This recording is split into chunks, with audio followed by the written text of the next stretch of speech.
Hello students, welcome to my YouTube channel. Myself, CMA Harsh Sompura. So today I come up with another video related to redemption of preference shares. ठीक है, redemption of preference shares जो है उसके regarding हमने पहले 3 सम already कर चुके हैं. अब ये 4th सम है. I hope so you are getting what they want from you regarding redemption of preference shares. तो अगर आपको ये वीडियोस अच्छे लग रहे हैं तो please do like share and subscribe with your BCom friends. ठीक है, जल्दी से स्टार्ट करते हैं. क्या उन्होंने रिक्वायरमेंट पूछी है और क्या हम कर सकते हैं. ठीक है, चलो जल्दी से पढ़ते हैं सम. उन्होंने बोला है the balance sheet of Kunjal limited as on 31 मार्च 2016 is as under. Equities and liabilities दिया हुआ है, शेयर कैपिटल दिया हुआ है, share capital of 100 each fully paid. ठीक है, शेयर कैपिटल 8 लाख रुपए का है, फुल्ली पेड अप है. Okay, 10% redeemable preference shares of 100 each, 75 paid up. अब यहाँ पे पता चल गया कि सर 75 पेड अप है तो पार्टली पेड अप है, फुल्ली पेड अप में कन्वर्ट करना पड़ेगा. सीधा ये देखो ना, पता चल ही जाना चाहिए कि सर पार्टली पेड अप है. तो 3 लाख रुपए कितने नंबर ऑफ शेयर्स है वो कैसे पता चलेगा. सर 3 लाख रुपए है, कितने रुपए उन्होंने दिए उससे डिवाइड करो 75. मैं वापस लिख देता हूँ यहाँ पे आपको कैसे नंबर ऑफ शेयर्स कैसे निकालने हैं. आपको नंबर ऑफ शेयर्स आपको निकालने हैं. 3 लाख रुपए उन्होंने दिए हैं, 3 लाख रुपए उन्होंने दिए हैं, डिवाइडेड बाई 75 करना पड़ेगा सर. डिवाइडेड बाई 75 करना पड़ेगा. तो आपको मिलेंगे कि 4,000 शेयर है. नंबर ऑफ शेयर 4,000 है. आपको चेक करना हो तो 4,000 मल्टीप्लाई बाय 75 करो, आपको पता चल जाएगा. तो 3 लाख रुपए इसी वजह से मिले हैं. तो पार्टली पेडअप को फुल्ली पेडअप में कन्वर्ट कर दे सर. हाँ ठीक है, पहले पार्टली पेडअप को फुल्ली पेडअप में कन्वर्ट करना पड़ेगा. 2 एंट्री उसकी आएगी. चलो दिमाग में ये चीज क्लियर हो गई. रिजर्व एंड सरप्लस 4 चीजें हैं. अब आपको है ना यहाँ से एक और एक्स्ट्रा पॉइंट आपको मैं सिखाने वाला हूँ, दैट इज है security premium.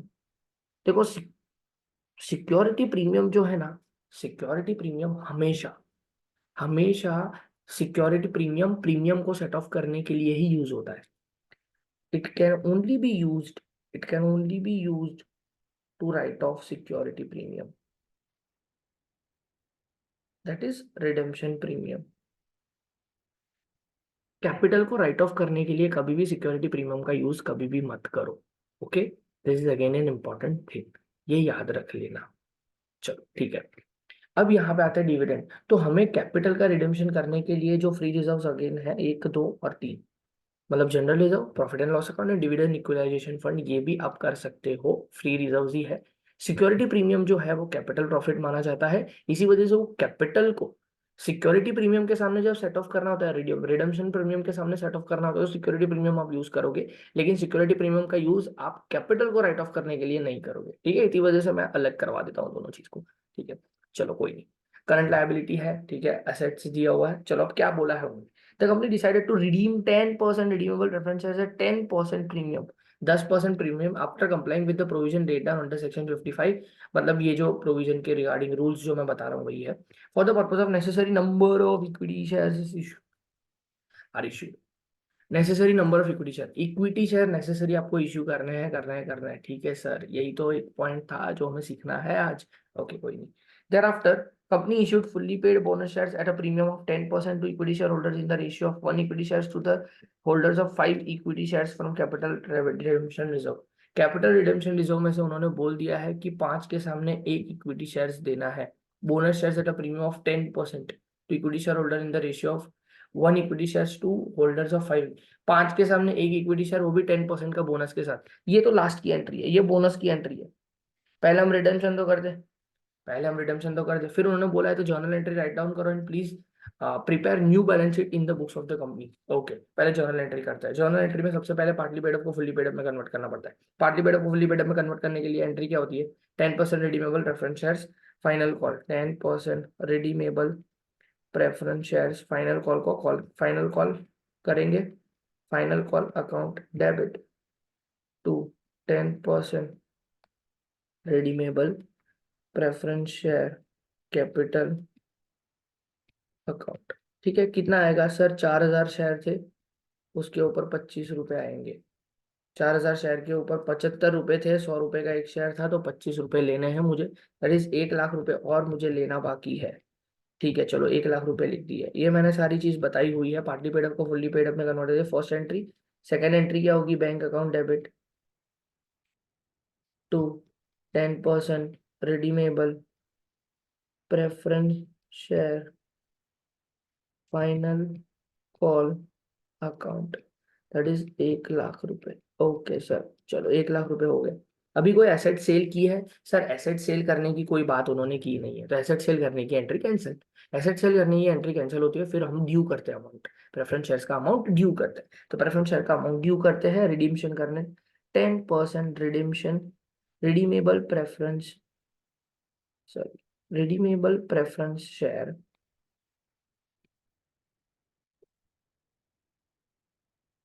Capital account debit, redemption premium account debit to preference share holders account. 4 lakh रुपए की कैपिटल हो जाएगी। 3 लाख रुपए की थी, 1 लाख रुपए का कॉल किया तो 4 लाख रुपए की कैपिटल हो जाएगी। एक अब 4 लाख रुपए के ऊपर 10% का प्रीमियम है सर, तो 40,000 रुपए का प्रीमियम है, तो 4,40,000 रुपए। Okay, this is again an important thing. Okay, चलो। अब जब भी नंबर ऑफ इक्विटी, जब भी necessary number of equity shares आपको इश्यू करने हो, तो ये जो एंट्री आपने की ना, थर्ड एंट्री ड्यू करने वाली, उसके बाद ही वो एंट्री करनी जरूरी है। ये गारंटी है, ये आप दिमाग में रख लेना। जब आप ड्यू करते हो, जब आप अमाउंट ड्यू करते हो प्रेफरेंस शेयर होल्डर्स को कितना पैसा देना है, उसके बाद ही वो equity share capital, equity shares कितने इश्यू करने हैं उसका कैलकुलेशन करना बहुत ही जरूरी है, जरूरी है और जरूरी है। ओके, तो चलो कैलकुलेशन करते हैं। मैंने आपको बताया है वैसे ही कैलकुलेट करेंगे। चलो, वर्किंग 4,40,000, उसको दो पार्ट में बांट दो। एक कैपिटल दैट इज 4 लाख रुपए, और एक है प्रीमियम दैट इज 40,000 रुपए। हमारे पास, थोड़ा ध्यान से देखना, हमारे पास सिक्योरिटी प्रीमियम है सर, 60,000 रुपए का सिक्योरिटी प्रीमियम है, लेकिन उसके सामने मैं यूटिलाइज कितना करूंगा सर? 40,000 डैश। सिक्योरिटी प्रीमियम को कभी भी कैपिटल में मत लिखो, ये चीज आपको ध्यान रखनी है। सिक्योरिटी प्रीमियम को कभी भी कैपिटल में मत लिखो, that is again an important thing. Okay, क्योंकि वो कैपिटल प्रॉफिट है, वो सिर्फ रिडेम्पशन प्रीमियम को सेट ऑफ करने के लिए काम लगता है। अब आप बोलोगे सर 60,000 रुपए है यहाँ पे, तो 40,000 यहाँ पे, 20,000 यहाँ पे लिख देते हैं। नहीं, ऐसा नहीं लिखना है, ऐसा करना ही नहीं है। ओके, तो ये 20,000 पड़े रहने दो, ये 20,000 अभी भी पड़े रहने दो, यहाँ पे लिख देता हूँ। एक क्वेश्चन में ही लिख देता हूँ कि यहाँ पे मैंने 40,000 माइनस किए, तो अभी भी मेरे पास कितने पड़े हैं सर? 20,000 रुपए अभी भी सिक्योरिटी प्रीमियम के नाम पे मेरे पास पड़े हुए हैं। अब तो पहले हम क्या करेंगे, चलो, अब जो बचा हुआ है कैपिटल के सामने सेट ऑफ तो करना पड़ेगा, तो जो बचे हुई चीजें हैं वो सेट ऑफ करेंगे। कितना है? 64, 96, 48। 64, 96 एंड 48 फ्री रिजर्व्स तो हम लिख सकते हैं ना कैपिटल में। 64, 96 एंड 48, है कि नहीं है सर? ये तीनों फ्री रिजर्व्स है, तो हम माइनस कर सकते हैं। कौन से नाम? General reserve, PNL and dividend equalisation fund. कुछ मेंटेन, कुछ करने के लिए बोला नहीं। General reserve, PNL, general reserve, PNL and dividend equalisation fund. Okay, तो 4 lakh, 4 lakh minus 64,000 minus 96,000 minus 48,000, that is 1,92,000। ये 1,92,000 क्या करना है हमें? इक्विटी शेयर इश्यू करके लेके आना है। अब उन्होंने बोला है कि इक्विटी शेयर कहते कैसे इश्यू करना है। मिनिमम इक्विटी शेयर आपको इश्यू कर देना है, कोई प्रीमियम प्रीमियम कुछ बोला नहीं है। मतलब इक्विटी शेयर का कितने रुपए है सर? 100 रुपए है इक्विटी शेयर के, तो एक इक्विटी शेयर 100 रुपए का है। 1,92,000 इक्विटी शेयर चाहिए, तो नंबर ऑफ इक्विटी शेयर अगर मैं करूँ, नंबर ऑफ इक्विटी शेयर अगर मैं फाइंड आउट करूं, तो सर 1,92,000 को 10 रुपए से डिवाइड कर देता हूँ, तो 1,100 रुपए से डिवाइड कर देता हूँ, तो 1,920 शेयर्स आ जाएंगे। सर इतने शेयर्स मुझे इश्यू करने हैं, है कि नहीं है? इतने शेयर्स मुझे इश्यू करना है। चलो एंट्री कर देते हैं। मैंने बोला था कि जब necessary number of equity share issue करने हो, तो रिडेम्पशन रिडेम्पशन आप जब भी आप ड्यू करते हो रिडेम्पशन का अमाउंट, उसके बाद आपको इक्विटी शेयर्स को इश्यू करने की एंट्री करनी पड़ेगी। तो चलो करते हैं entry. Bank account debit, sir 1,92,000 rupees issue कर रहे हैं to equity share capital account, that is 1,92,000।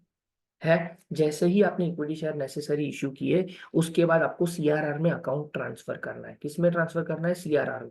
तो सीआरआर में कैसे ट्रांसफर करेंगे? ये वाली जो भी चीजें है सीआरआर में ट्रांसफर कर दो। ये वाली जो भी चीजें है सीआरआर में, या तो सबसे पहले आपका करो, जैसे ही आपने शेयर इशू किए तो रिडेम्पशन प्रीमियम जो है उसको सेट ऑफ कर दो। तो रिडेम्पशन प्रीमियम को सेट ऑफ करने की एंट्री क्या होती है? जो रिडेम्पशन प्रीमियम है उसको डेबिट करो। रिडेम्पशन प्रीमियम अकाउंट डेबिट, कितने रुपए? 40,000 to security premium. Sorry sorry sorry, मैं मिस्टेक, उल्टी एंट्री कर दी। यहाँ पे आएगा security premium account debit to redemption premium account. कितने रुपए? 40,000 रुपए।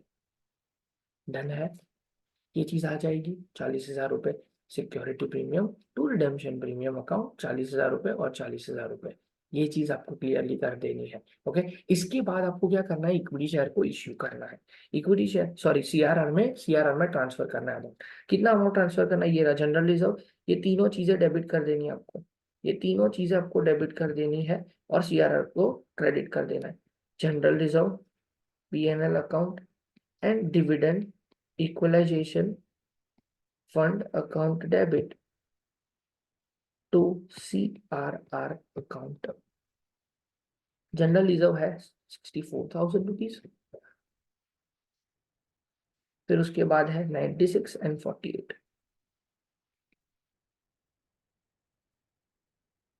64,000 plus 96,000 plus 48,000, that is 2,08,000 rupees. 2,08,000 आपका क्या है? CRR account. ये आपका सीआरआर अकाउंट है, कैपिटल रिडेम्पशन रिजर्व अकाउंट है। ये आपको कर दिया आपने। जैसे ही आपने रिजर्व क्रिएट कर दिया, आपको प्रेफरेंस शेयर होल्डर्स को क्या कर देना है? पेमेंट कर देना है। Preference share holders account debit to bank account. कितने रुपए आपको देने थे सर? प्रेफरेंस शेयर होल्डर्स को पहली ये ड्यू किया था 4,40,000 रुपए, उनको दे देना। 4,40,000 रुपए उनको दे दो। अब थोड़ा ध्यान से, अब उन्होंने बोला है कि ये हमारा रिडम्पशन हो गया। अब उन्होंने बोला thereafter company issued fully paid bonus shares at a premium of 10% equity shareholders in the ratio of 1 equity shares to preference shareholder of sorry equity shareholder of 5। 5 के सामने एक इक्विटी शेयर देना है।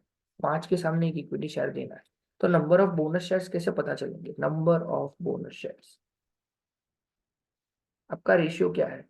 मैंने आपको ऑलरेडी जब bonus पढ़ाया था तब भी मैंने बताया था, 5:1 का रेशियो लिख दो। 5 के सामने एक इक्विटी शेयर, 5 इक्विटी शेयर है तो ये एक शेयर आपका बोनस है। ओके, एक शेयर आपका बोनस है। तो अभी करंट इक्विटी शेयर्स कितने हैं सर?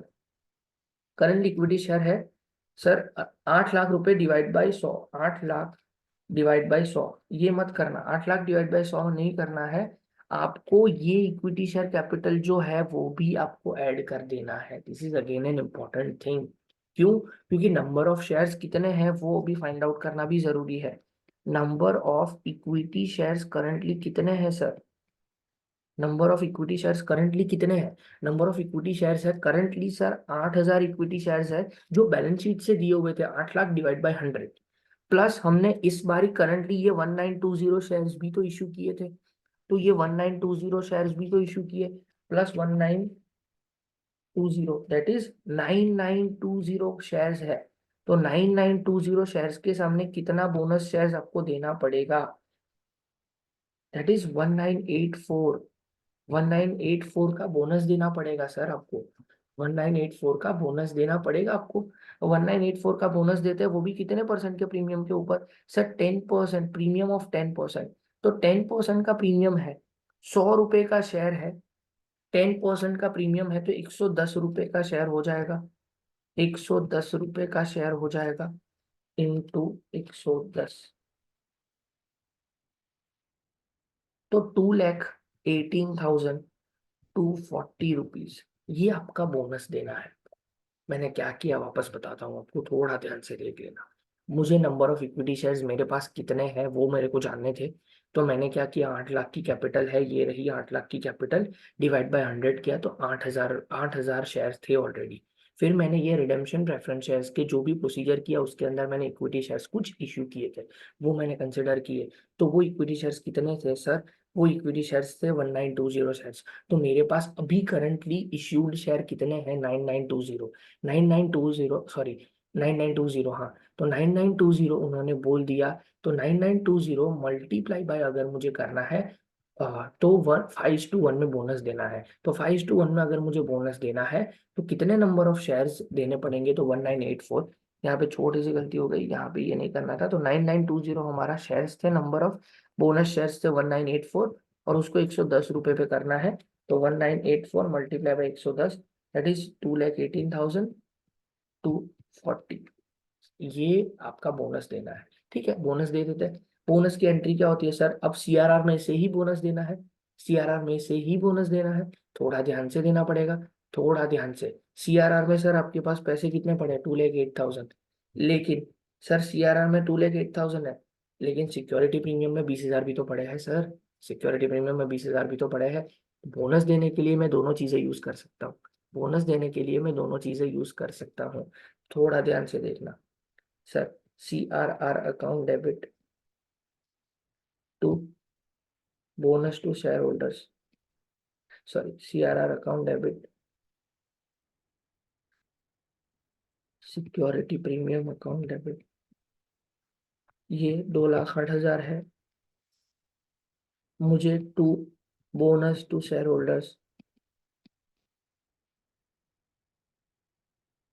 बोनस कितना देना है सर? 2,18,240। 2,18,240 में से अगर मैं 2,08,000 माइनस कर दूं तो सर 10,240 रुपीज का सिक्योरिटी प्रीमियम मुझे चाहिए रहेगा, जिसमें से मैं बोनस लूंगा। क्या उतने रुपए पड़े हैं मेरे पास? हाँ पड़े हैं। क्यों? 60,000 रुपए में से आपने 40,000 रुपए का ही बोनस सिक्योरिटी प्रीमियम यूज किया था, तो 20,000 रुपए अभी भी पड़े थे। वो 20,000 आप बोनस शेयर्स के लिए आप यूज कर सकते हो। अब एंट्री क्या है? Bonus to share holders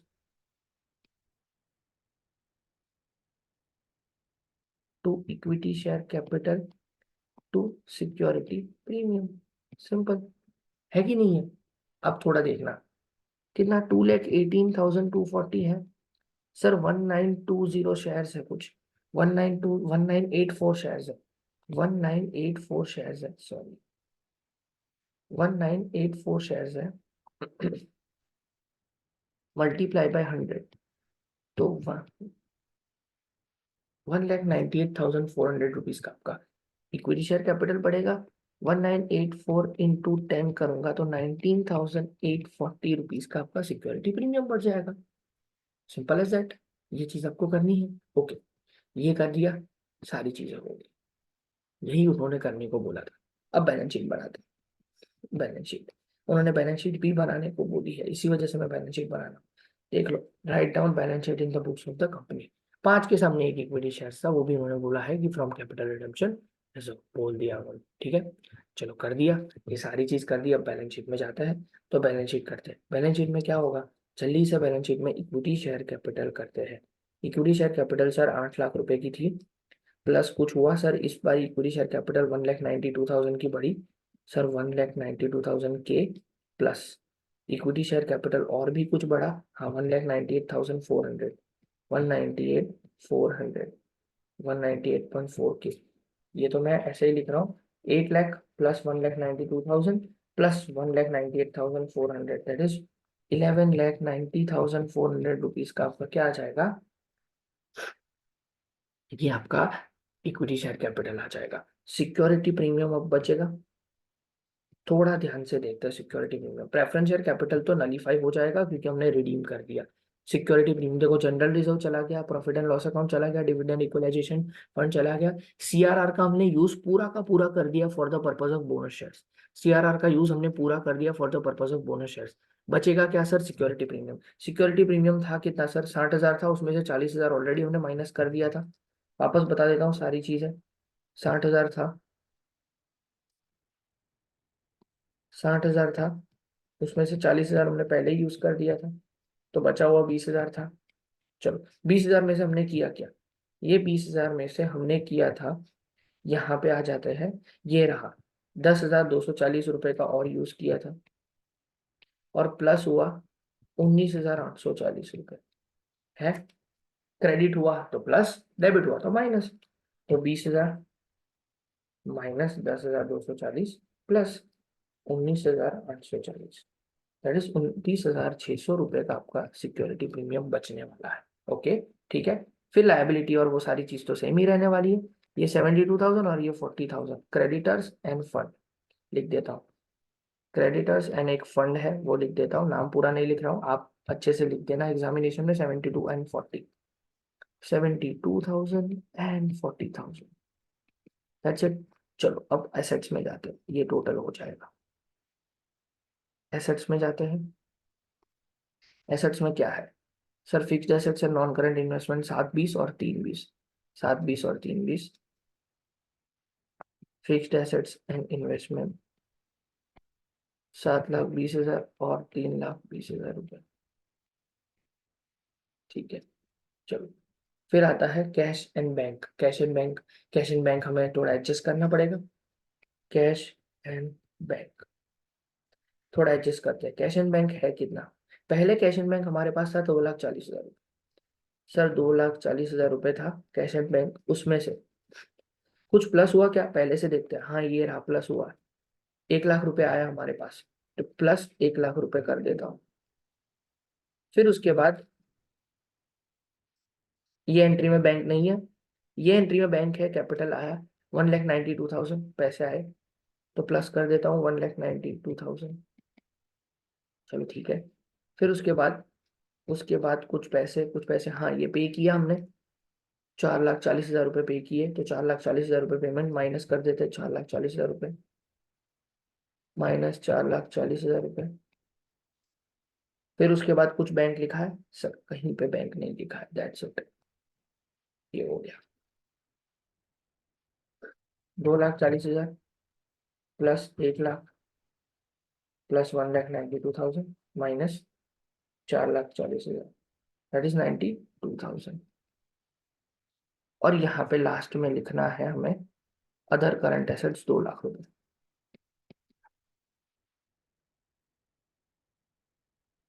that's it, total कर देते हैं।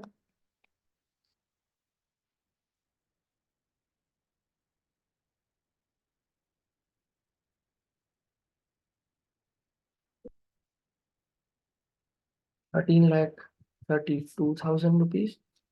यहाँ पे भी कर लेते हैं 7,20,000 plus 3,20,000 plus 92,000 plus 2,00,000, 13,32,000 rupees, that's it. ये आपका पूरा सम हो गया। आपको बैलेंस शीट अच्छे से लिखनी है, हालांकि प्लस माइनस भी दिखा देना है। Okay, I hope so you like this lecture, this video, and अगर आपको ये अच्छा लगा हो तो please do like, share and subscribe as much as possible. Thank you so much. We'll meet in the next video. Thanks a lot.